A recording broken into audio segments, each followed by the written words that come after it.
ముఖ్యమంత్రిగా పని చేయకపోయి ఉంటే నాకు తెలిసి మహిళలకు ఇంత గౌరవం ఉండేది కాదు, ఇంత ప్రాధాన్యం లభించేది కాదనేది నా అభిప్రాయం.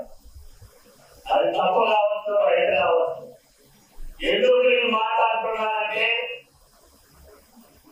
ఎన్టీ రామారావు గారు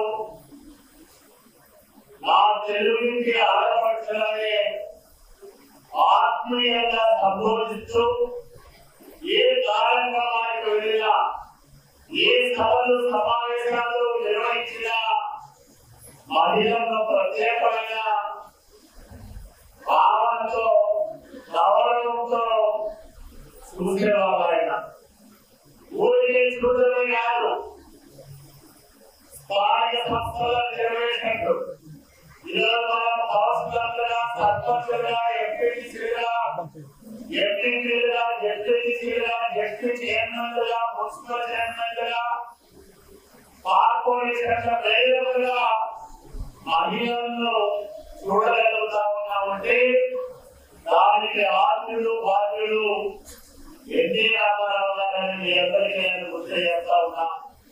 స్థానిక సంస్థల్లో వాళ్ళకు రిజర్వేషన్ ఇచ్చి మహిళలకు వాళ్ళను రాజకీయాల్లో ప్రోత్సహించిన నాయకుడు ఎన్టీ రామారావు గారు. పురుషులతో సమానంగా మహిళలకు ఆస్తిలో హక్కు కల్పించిన మహానుభావుడు ఎన్టీ రామారావు గారు. ఈరోజు అన్నదమ్ములు కానీ,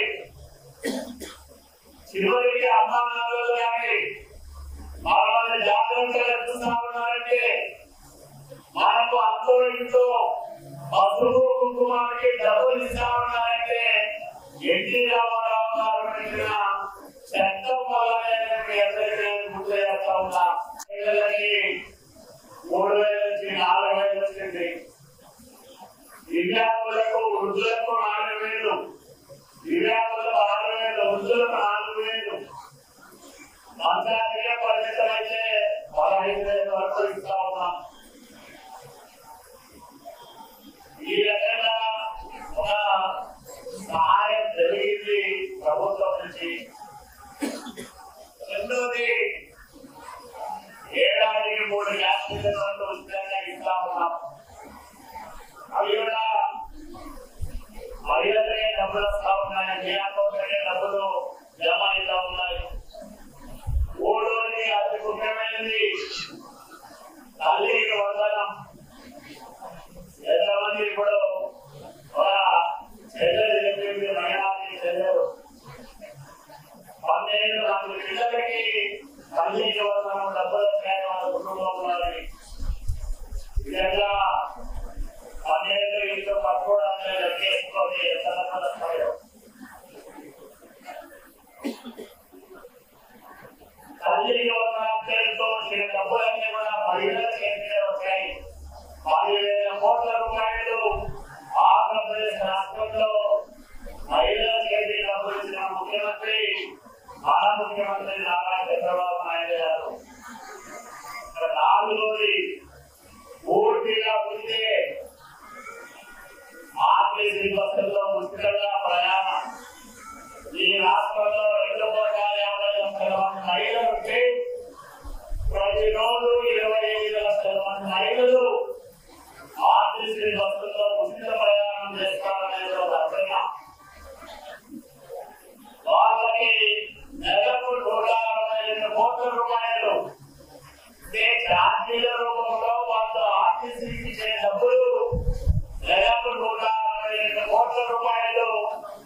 ఫాస్టెస్ట్ న్యూస్ యాప్ ఇప్పుడు కొత్త అవతారంలో 5 సెకండ్లోనే పూర్తి వార్తా సమాచారం మీ చేతిలో.